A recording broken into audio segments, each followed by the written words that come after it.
এই ফোরাত নদী আর নীল নদী দুটোই নদী।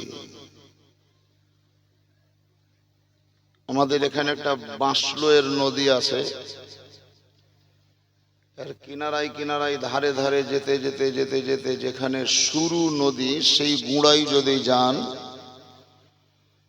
তাহলে দেখবেন যেন কোনো পাথরের ওপর থেকে পানি ঝর্ণার মতন পড়ছে, যে লালাই গড়ে নদী হয়ে গেছে। যে কোনো নদীর গড়ন দেখলে হবে না, ওর পড়ন দেখতে হবে যে ওর গুঁড়া কোন জায়গায়। হলে তোমাদের মোবাইল ঠিক করা, বসে যাও। বাঁশলই নদী বলেন আর পাগলা নদী বলেন, যে কোনো নদীর যেমন একটা গুঁড়া থাকে, উৎপত্তি থাকে, শুরু বা ইবতেদা থাকে, এই পৃথিবীর মাঝে দুটো নদী, যেই নদী দুটোর নাম, একটার নাম হলো ফোরাত আর একটার নাম হলো নীল নদ। আল্লাহর নবী আকা মুস্তাফা আহমদ মুজতবা নবী মুহাম্মদুর রাসূলুল্লাহ সাল্লাল্লাহু তাআলা আলাইহি ওয়াসাল্লাম বলেন যে এই নদী দুটোর গুঁড়া যদি সন্ধান করতে যাও তাহলে দুটো নদীরই সম্পর্ক জান্নাতের সঙ্গে, মানে জান্নাতের সঙ্গে কানেকশন আছে এই নদী দুটোর। এই কারণেই নীল নদীতে ডুবে মরল ফেরাউন। মরেনি? কোন নদীতে ডুবেছে ও? বাঁশলই নদীতে লয়, নীল নদীতে। নীল নদীতে ফেরাউন ডুবলো। নাক দিয়ে পানি ঢুকলো, কান দিয়ে পানি ঢুকলো, মুখ দিয়ে পানি ঢুকলো। জীবনে অত পানি খায়নি যত পানি নীল নদীতে ডুবার সময় পান করেছিল। আল্লাহ রাব্বুল আলামিন বলেন, ফেরাউন, তোমাকে আমি দুনিয়াতে মৃত্যুর সময় নীল নদীর পানি অফুরন্ত খাইয়েছি, পানি খেয়ে খেয়ে হেবসে গেছো। এই কারণেই তোমাকে আর মৃত্যুর পরে ওই হাউজে কাউসারের পানি দিব না, তোমার শেষ। কিন্তু ইতিহাস যদি উঠান, বিখ্যাত আমাদের পয়গম্বর আকা মুস্তাফা নবী মুহাম্মদুর রাসূলুল্লাহর যিনি নাতি, যার নাম হলো ইমামে হোসাইন, কারবালার সরজমিনে তিনি গিয়েছিলেন যুদ্ধ করার জন্য। মুহররম মাসের 7 তারিখ থেকেই তিনার নিকটের খাবার পানি শেষ। ছেলে মেয়ে আহলো ইয়ালকে নিয়ে তিনি কারবালাতেই ছিলেন। এজিদ বাহিনীরা ফোরাত নদীর কিনারায় বাধা প্রদান করলো, তোমাকে পানি দেওয়া হবে না। দুই জায়গার দুটো ইতিহাস। ফেরাউন নীল নদীতে ডুবছে তো পানি খাইয়ে মারছে, আর ইমামে হোসেন কারবালায় শহীদ হচ্ছেন তো পানির বাধার সৃষ্টি হলো। আল্লাহ রাব্বুল আলামিন বলেন, হোসাইন,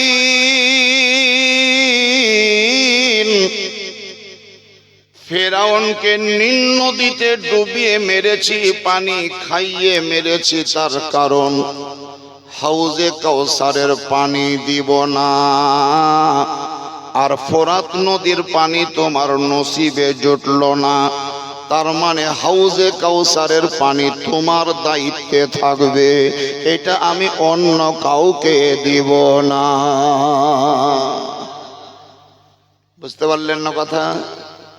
ফোরাতের পানি হোসেনকে দেওয়া হয়নি, কারণ হাউজে কাউসারের পানি উনারই দায়িত্বে থাকবে।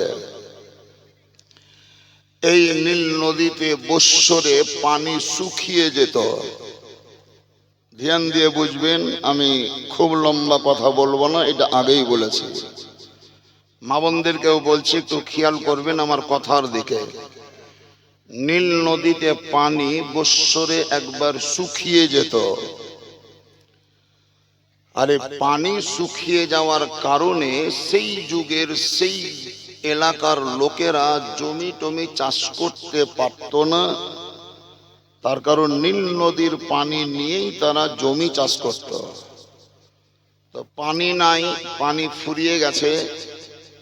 এই পানি নদীতে না এলে তো আমাদের চাষ হবে না। তোরা পানি কি করে পাবে, তার জন্য ওদের বেধর্মীদের মানে আল্লাহকে যারা মানে না তাদের আকীদা ছিল, সেই যুগে এলাকায় ঘুরে ঘুরে অবিবাহিত একটা মেয়ে, মোতাহার ঢলছো নাকি তুমি? ঢলিও না, নতুন বাড়ি করলা বলে ওইদিকে, খুব ভালো, ফাতেহা করলা না? এখনো যাইনি। তো পানি নদীতে না থাকার কারণে এলাকা ঘুরে একদম অতি সুন্দরী একটি অবিবাহিতা মেয়েকে তারা সন্ধান করত। আর সেই মেয়েটাকে এলাকার লোক পছন্দ করার পর আর বাপ মায়ের কাছে প্রস্তাব দিত যে তোমার মেয়েটা পছন্দ, তোমার মেয়েটাকে আমরা সাজিয়ে গুজিয়ে নিয়ে ওই নীল নদীতে বলি দিব। বলিদান দেওয়া।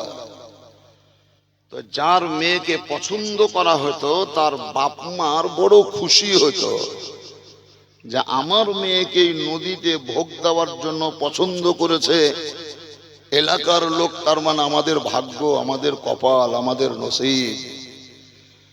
কিন্তু এমনি বিবেকের দিক থেকে আপনাদেরকে জিজ্ঞাসা করছি, একটা ধরফরা মেয়েকে টানতে টানতে এনে ওই নদীর গর্ভে ফেলে নিজের হাতে বলিদান দেওয়া মানে হত্যা করা, এটা কি উচিত না অনুচিত?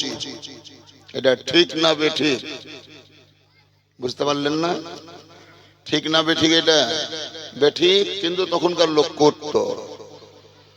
ওই মিশর, নীল নদী কিন্তু মিশরে আছে, আর ফোরাত নদী ইরাকে আছে।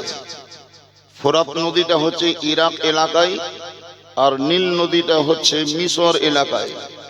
রেজাউল ঢুলছে, দেখো রেজাউল, কুসুম গাছি রেজাউলে দেখো চারে বসি তোমার পাঁজরে। রেজাউল ঢুলছেন কেনে? সুরমা চোখে দিয়েছেন তাহ। আসলে কাল কুসুম গাছিতে সারা রাত জেগেছে বেচারা। হ্যাঁ, 3 রাত হয়েছে তার লেগে নাকি? যাকে এই রাত্রে কষ্ট করলেন যে সারাদিন ঘুমাবেন। ঢুলিয়েন না, মানে আপনাকে ঢুলতে মানা করছে এই কারণে যে যে চেয়ারে বসে আছেন খুব মজবুত লয়। যদি আপনি বাই চান্স উল্টি পর্যন্ত জালসাই বন্ধ হয়ে যাবে, আপনাকে নি তখন টানা হিচড়া হবে। নীল নদী গর্ভে এই মেয়েটাকে ভোগ দিত, ভোগ। মিশর 13 হিজরিতে মুসলমানদের কন্ট্রোলে এলো। 13 হিজরিতে, নবীর ইন্তেকালের পর। আমরা যে আরবি গণনা হিজরি সন দেখছি 1447 হিজরি চলছে, এই হিজরি সনের গণনা কিন্তু উমারে ফারুকের জামানা থেকে, উমারে ফারুকের আমল থেকে শুরু। এবং আরবি ক্যালেন্ডার উমারে ফারুকের জামানা থেকেই শুরু। আরবি মাসের যে গণনা উমারে ফারুকের পিরিয়ড থেকে শুরু। হযরতে উমারে ফারুকের জামানায় এই মিশর মুসলমানদের কন্ট্রোলে চলে এলো। মানে অমুসলিমদের যে রাজা ছিল তাকে পরাস্ত করে মুসলমানরা জয়লাভ করলো, আর মিশর মুসলমানদের হাতে এলো। তখন মুসলমানদের যে আইন কানুন সেটাও মিশরে চলতে লাগলো। তখন আপনার রাজধানী হলো মদিনা। উমারে ফারুক রাদিয়াল্লাহু তাআলা আনহু মদিনাতে আছেন, আর মিশরে প্রতিনিধি হিসাবে একজনকে পাঠালেন, মানে এমএলএদের মতো। এমএলএদের দ্বারাই যেমন মুখ্যমন্ত্রী হয়, আর মুখ্যমন্ত্রীদের দ্বারাই প্রধানমন্ত্রী হয়। তো ঠিক ওই ধরনের একজন প্রতিনিধি আমির হিসাবে মিশরে কাউকে বসিয়ে দিলেন। হযরতে উমরে ফারুক রাদিয়াল্লাহু তাআলা আনহু, আমি তো মদিনায় আছি, তো অত দূর থেকে মিশরের দেখভাল করতে পারবো না, তা তুমি মিশর দেখভাল করিও। উনি মিশরের দেখভাল করছেন। ওই অন্যান্য পুরাতন বৎসরের মতোই নদীতে পানি নাই।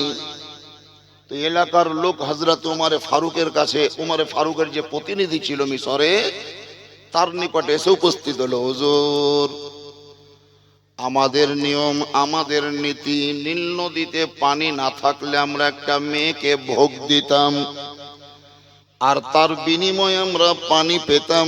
এখন তো মুসলমান, আপনি ইসলামের আইন চলছে, আপনি বলুন আমরা কি পূর্বের মতোই ওই ধরনের সুন্দরী নারীকে বা মেয়েকে এনে ভোগ দিব? তিনি বলছেন, যেহেতু কোরআন বলছে কোনো মানুষকে হত্যা করা চলবে না, হাদিস বলছে কোনো মানুষকে মার্ডার করা চলবে না, আর তোমরা সাজিয়ে গুজিয়ে একটা মেয়েকে হত্যা করবা, তো এই হুকুম আমার দ্বারাই দেওয়া সম্ভব হবে না, আমি দিতে পারবো না। এলাকার লোকেরা বলল, হুজুর আপনি যদি ওই সমস্ত মেয়েদের মধ্যে কোনো একটি মেয়েকে হত্যা করতে নিষেধ করেন আমরা মেনে নিলাম, আপত্তি নাই, কিন্তু নদীতে যে এখন পানি নাই, তো পানির ব্যবস্থা করে দেন। পানি হলেই ঝামেলা মিটে যাবে, পানির ব্যবস্থাটা করে দেন। ইনি এবার টেনশনে পড়লেন, খুব চিন্তায় পড়লেন, কি করব, পানি কোথায় পাবো, আমি তো পানির ব্যবস্থা করতে পারবো না। উনি বললেন, ঠিক আছে তোমরা আজকে যাও, আমি 2-4 দিনের মধ্যেই তোমাদেরকে ডাকবো। ওদেরকে বিদায় করে দিলেন। এই মিশরের যিনি খলিফা বা আমির ছিলেন, তিনি অন্য কোনো জায়গায় না গিয়ে সরাসরি মদিনায় চলে গেলেন। ধ্যান দিয়ে বুঝেন, মদিনায় চলে গেলেন। মদিনাতুল মুনাওয়ারায় গিয়ে হযরতে ওমর ফারুককে সালাম জ্ঞাপন করলেন, আসসালামু আলাইকুম ইয়া আমিরাল মুমিনিন। হুজুর আপনার দরবার আমি বিপদে পড়ে এসেছি। কি বিপদ? তাহলে হুজুর, মিশরের লোকেদের আগেকার প্রথা ছিল, নদীতে পানি না থাকলে একটা মেয়েকে তারা ভোগ দিত। এখন তো মুসলমানদের নেতৃত্ব চলছে, ওরা ওই মেয়েকে ভোগ দেওয়ার জন্য আমার কাছে অনুমতি নিতে এসেছিল, আমি তাদেরকে অনুমতি দিইনি, কিন্তু তাদের বক্তব্য হচ্ছে যে পানির ব্যবস্থা করে দেন। তাই হুজুর আপনার নিকটে আবেদন করছি, যে কোনো কৌশলে, যে কোনো উপায়ে আপনি পানির ব্যবস্থাটা করে দেন। হযরতে ওমরে ফারুক রাদিয়াল্লাহু তাআলা আনহু, ইনি এমন একজন খলিফা, নবীর সাহাবী, যে হযরতে ওমরে ফারুক মুসলমান যেই দিন হয়েছিলেন, সেই দিন গোটা মক্কা নগর হিলে উঠেছিল, গোটা মক্কা নগর কেঁপে গিয়েছিল। আল্লাহর পয়গম্বর কা মুস্তাফা আহমদ মুস্তাফা নবী মুহাম্মদুর রাসূলুল্লাহ সাল্লাল্লাহু তাআলা আলাইহি ওয়াসাল্লাম একদিন আগে আল্লাহর দরবারে দোয়া করেছিলেন, আল্লাহ গো, মক্কাতুল মুকাররমায় 2 জন ব্যক্তি উল্লেখযোগ্য, আল্লাহ তুমি যাকে পছন্দ করো তাকে ইসলাম ধর্মে দীক্ষিত করিয়ে দাও। তার মধ্যে একজনের নাম হলো আবু জেহাল, আর একজনের নাম হলো ওমর। আমার নবীর দোয়া খোদার কাছে কবুল হলো। আর কিছুদিন পরেই ওমরে ফারুক এসে নবীর কলেমা পড়ে মুসলমান হলো। ওমরে ফারুক মুসলমান হয়ে গেলেন। এই উমর মুসলমান হওয়ার পরে, নবীর ইন্তেকালের পর, আবু বকর সিদ্দিকের পর, তিনি হলেন মুসলিম সাম্রাজ্যের খলিফা। ইনি খলিফা হয়েছিলেন তাই বলে সব সময় গদিতে বসে থাকতেন তা কিন্তু নয়, হেলিকপ্টারে ঘুরে বেড়াতেন তাও নয়, বরং মানুষ যখন রাত্রিবেলায় ঘুমিয়ে যেত, ধ্যান দিয়ে শুনুন, রাত্রিবেলায় যখন মানুষ ঘুমিয়ে যেত, ওমরে ফারুক একজন গোলামকে সঙ্গে করে নিয়ে সাধারণ বেশভূষা পরিধান করে গ্রামের রাস্তাতে রাস্তাতে গলিতে গলিতে ঘুরে বেড়াতেন। দেখতেন কোন বাড়িতে কি পরিস্থিতি। এরকম ঘুরে বেড়াতে বেড়াতে কোনো এক রাত্রির ঘটনা কিতাবের মধ্যে লেখা আছে। তিনি যেন আওয়াজ পাচ্ছেন কোনো একটা বাড়ির ভিতর থেকে একজন মহিলা যেন আওয়াজ দিচ্ছে ছেলে মেয়েদেরকে, বাবা তোমরা টেনশন নিও না, চিন্তা করিও না, আমি চুলোতে হাঁড়ি চাপিয়ে দিয়েছি, রান্না চলছে, রান্না কমপ্লিট হলেই তোমাদেরকে খাইয়ে দেব, তারপরেই তোমরা ঘুমিয়ে পড়বে। আপাতত এখন তোমরা ঘুমিয়ে যাও, খাবার রান্না হলে তোমাদেরকে উঠাবো, খাবার রান্না হয়ে গেলে তোমাদেরকে জাগিয়ে দেব, আমি তোমাদেরকে খাবার খাওয়াবো। এই কথাগুলা হযরতে ওমর বলছে। হযরতে ওমর ফারুক নিজ কানে শুনলেন। শোনার পরে দরজায় ঠক ঠক করে আওয়াজ দিলেন, ভিতরে প্রবেশ করলেন। বৃদ্ধা মহিলাকে দেখছেন চুলোতে জাল দিচ্ছে, আগুন তো জ্বলছে, কিন্তু হাঁড়ির ঢাকনাটা চেড়ে যদি দেখছেন তো হাঁড়ির ভিতরে চাল নাই, শুধুমাত্র পানি টগবগ করছে, পানি টগবগ করছে। হযরতে ওমর মেয়েটিকে জিজ্ঞাসা করলেন, জননী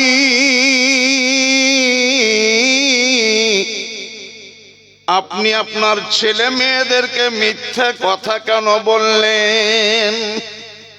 আপনি যে বললেন খাবার হলে খাওয়াবো, হাঁড়িতে তো চাল নাই, শুধু পানি টগবগ করছে দেখছি। মহিলা বলছে আপনার বাড়ি কোথায় জানি না, আমাদের এলাকায় একজন খলিফা আছে, তার নাম হলো ওমর।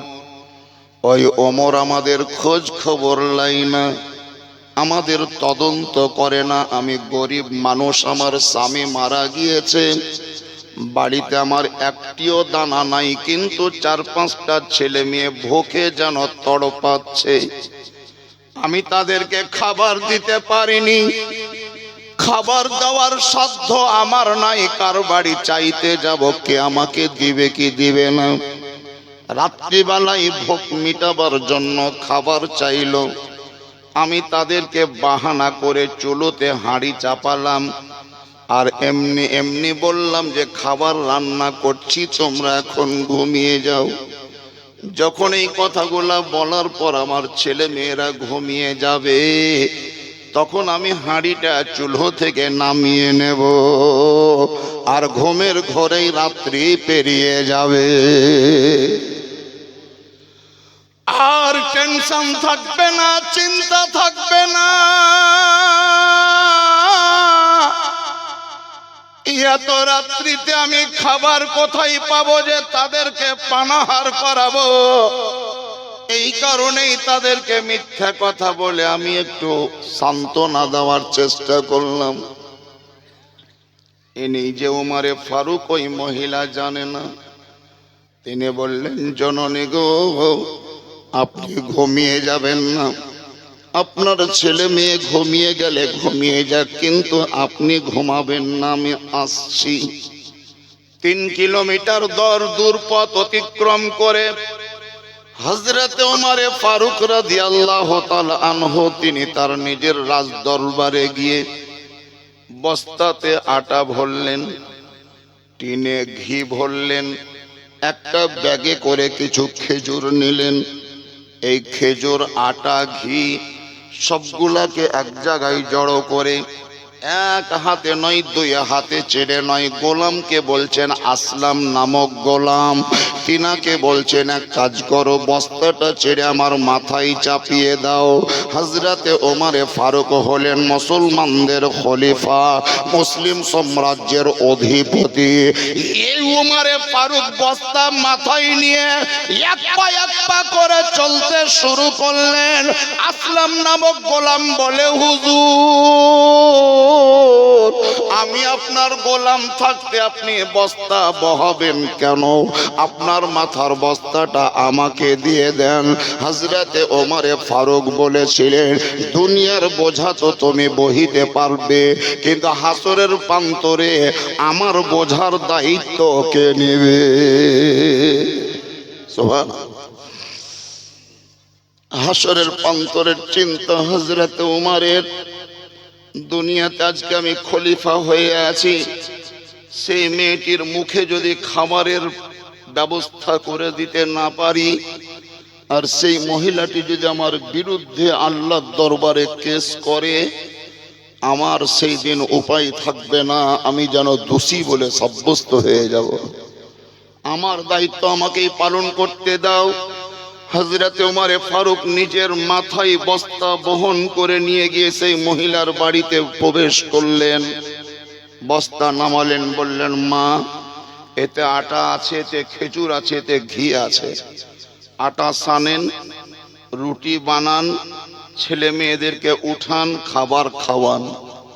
মেয়েটি বলছে, বাপ আল্লাহ তোমার ভালো করুক, আল্লাহ তোমার মঙ্গল করুক। ওই ওমর খলিফা হয়েছে, কোনো খোঁজ খবর লাই না বাপ, তোমার মতন লোকের খলিফা হওয়া উচিত ছিল।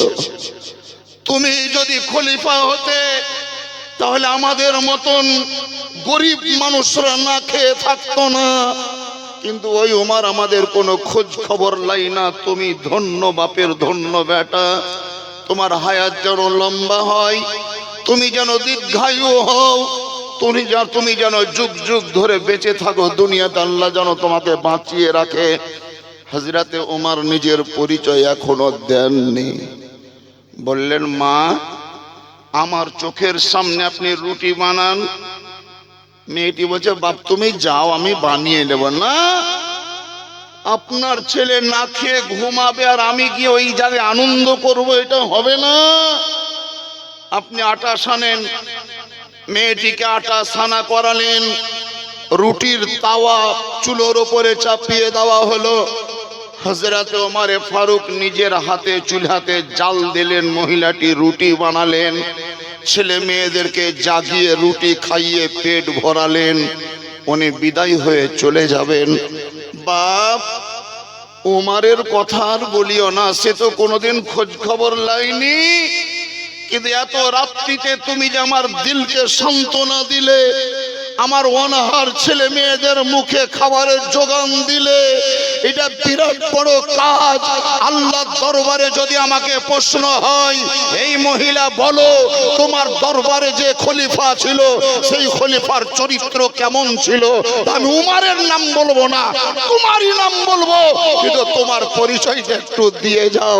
হযরত ওমর চোখ দিয়ে পানি গড়ালেন আর বললেন, জননী যে উমরের কথা আপনি বলছেন, দেরি হয়েছে তাই, কিন্তু ওই খলিফা ওমর হলাম আমি সে ওমর। হুজুর মাফ করে দিয়েন, আমি অজান্তে আপনাকে মেলা কিছু বলেছি। ওমরে ফারুক গালে চড় মারেননি, কোনো বিচার স্থানে তাহাকে ডাকেননি, বরং সেই মেয়েটির কাছে ক্ষমা প্রার্থনা করলেন যে আপনি যা বললেন ঠিক বলেছেন, আমার বিরুদ্ধে যদি কথা না বলেন তাহলে দেশ ঠিক চলবে না। আজকে বর্তমানে রাজা নেতা মন্ত্রী যারা, এদের বিরুদ্ধে যদি একটি কথা বলেন তো রাত পার হবে না, আপনাকে জেলে ঢুকতে হবে, আপনাকে মার খেতে হবে, আপনাকে মার্ডার হতে হবে। কিন্তু হযরত ওমর ফারুক মসজিদে নববীর মিম্বারে চড়ে উনি বলেছিলেন, এই মদিনার লোকেরা শোনো, আমি নবী মুস্তাফার সাহাবী হযরত আবু বকর সিদ্দিকের পরে মুসলমানদের জন্য প্রতিনিধি হয়েছি। আমি ওমরে ফারুক যদি তোমাদেরকে আদেশ প্রদান করি কোরআন এবং হাদিসের বিপরীত, তোমরা কি মানবে? যদি তোমরা কোরআন এবং হাদিসের বিপরীত আদেশ দেওয়ার পরেও মেনে নাও, তাহলে জানতে হবে জগৎ দেশ ধ্বংস হয়ে যাবে। যতদিন পর্যন্ত কোরআন এবং হাদিসের আইনে দেশ পরিচালিত হবে, ততদিন পর্যন্ত সেই দেশে শান্তি প্রতিষ্ঠা থাকবে, শান্তি বিরাজ করবে, অশান্তি দূর হয়ে যাবে। আর সেই দিন কোরআনের বিপরীত আমল হবে, হাদিসের বিপরীত আমল হবে, সেই দিন থেকে মুসলমানরা নির্যাতিত হবে, মুসলমানরা কাপুরুষের মতন বাস করবে, মুসলমানদের উপরে অত্যাচার হবে এবং দেশের মধ্যে অশান্তির আগমন ঘটবে। বলুন, অশান্তি চলছে না চলে না? কোরআনের উপরে আমল আমাদের নেই, হাদিসের উপরে আমল আমাদের নেই। হযরত ওমর ফারুক রাদিয়াল্লাহু তাআলা আনহু ওই রকম খলিফা, তিনার নিকটে সেই আমির মিশর থেকে এসছেন, হুজুর নদীতে পানি নেই, ওরা মেয়েকে হত্যা করে, বলি দেয়, ভোগ দেয়, আমি নিষেধ করে দিয়েছি, কোরআনে বাধা আছে, এটা চলবে না। তাদের বক্তব্য পানির ব্যবস্থা করে দাও। তাই হুজুর আপনার কাছে এলাম, আপনি একটু পানির ব্যবস্থা করে দেন। হযরতে ওমর রাদিয়াল্লাহু তাআলা আন এটা বলেননি যে আমি পাইপ মোটর মিস্ত্রি সব পাঠিয়ে দিচ্ছি, ওখানে একটা ডিপ বসিয়ে দাও গা, আপনার পাম্প বসিয়ে দাও, শ্যালো বসিয়ে দাও, গর্ত খনন করে পানির ব্যবস্থা করে নাও, এটা বলেননি। কলম হাতে ধরলেন আর সাদা কাগজে একটা চিঠি লিখলেন। ওই চিঠিটা লেখার পরে মুচড়ে দিয়ে দুমড়ে দিয়ে ওই আমিরের হাতে ধরিয়ে দিলেন। বললেন, তুমি যাও, এই চিঠিটা নিয়ে যাও, কোনো মানুষকে দিও না, কোনো মানুষকে দেখায়ও না, তুমিও খুলে পড়িও না, চিঠিটা নিয়ে গিয়ে নীল নদীর মধ্যখানে ফেলে দেবে। তারপরে ডাঙায় উঠে তুমি দাঁড়িয়ে দাঁড়িয়ে শুধু দৃশ্য দেখবে। এই আমিরুল মুমিনিন দ্বিতীয় খলিফা ওমর ফারুকের হস্তলিখিত কাগজটা তিনি হাতে ধারণ করলেন। ইনি মনে মনে ভাবছেন, কোন মানুষের দ্বারে যেতে মানা করলেন, চিঠিতে আবার কি হবে? নীল নদীতে ফেলে দিয়েছেন, কিনারায় চলে এসেছেন। আল্লাহর হুকুম হলো, চিঠিতে না জানে কি লেখা ছিল, মেয়েকে ভোগ দিতে হলো না, বলি দিতে হলো না, মার্ডার করতে হলো না। ওই চিঠিটা নদীতে ফেলা মাত্র আল্লাহর হুকুমে নদীর কিনারা বরাবর পানিতে টাপটুবা হয়ে গেল। ওই চিঠিখানা ভাসতে ভাসতে কিনারায় যখন এলো, তখন ওই মিশরের আমির চিঠিখানা হাতে পেয়ে, কাজ তো আমার হয়ে গেছে, এলাকার লোকের জান তো ভরে গেছে, পানির তো আর অভাব নাই, যার যত খুশি এখন পানি নিতে পারে, কিন্তু চিঠিতে লেখা আছে এটা কি আমি না পড়ে ছাড়বো না। চিঠিটা যখন তিনি খুললেন, চিঠির মধ্যে লেখা আছে, হে নীল নদী, মানে নদীকে কথা বলছেন তিনি। ওমর ফারুক বলছেন, নদী রে, আমি মুসলমানদের খলিফা, নবীর প্রতিনিধি ওমর বলছি, তুই যদি নিজের ইচ্ছাতে প্রবাহিত হোস তাহলে পানি লাগবে না, আর যদি আল্লাহর হুকুমে চলে থাকিস তাহলে দেরি করিস না, পানিতে ভরপুর হয়ে যা। এই চিঠিটা দেওয়া মাত্র নীল নদী পানিতে পরিপূর্ণ হয়ে গেল। বুঝতে পারা গেল মুসলমানদের খলিফা যিনি, হযরতে ওমর ফারুক রাদিয়াল্লাহু তাআলা আর, তিনার কথা যেমন মানুষে মানত, ওনার কথা যেমন ইনসান মানত, দুনিয়াতে চলাফেরা জনগণ মানত, ঠিক তেমন তিনি আল্লাহর ওলি হিসাবে ওনার কথাটা নীল নদীতেও মানত।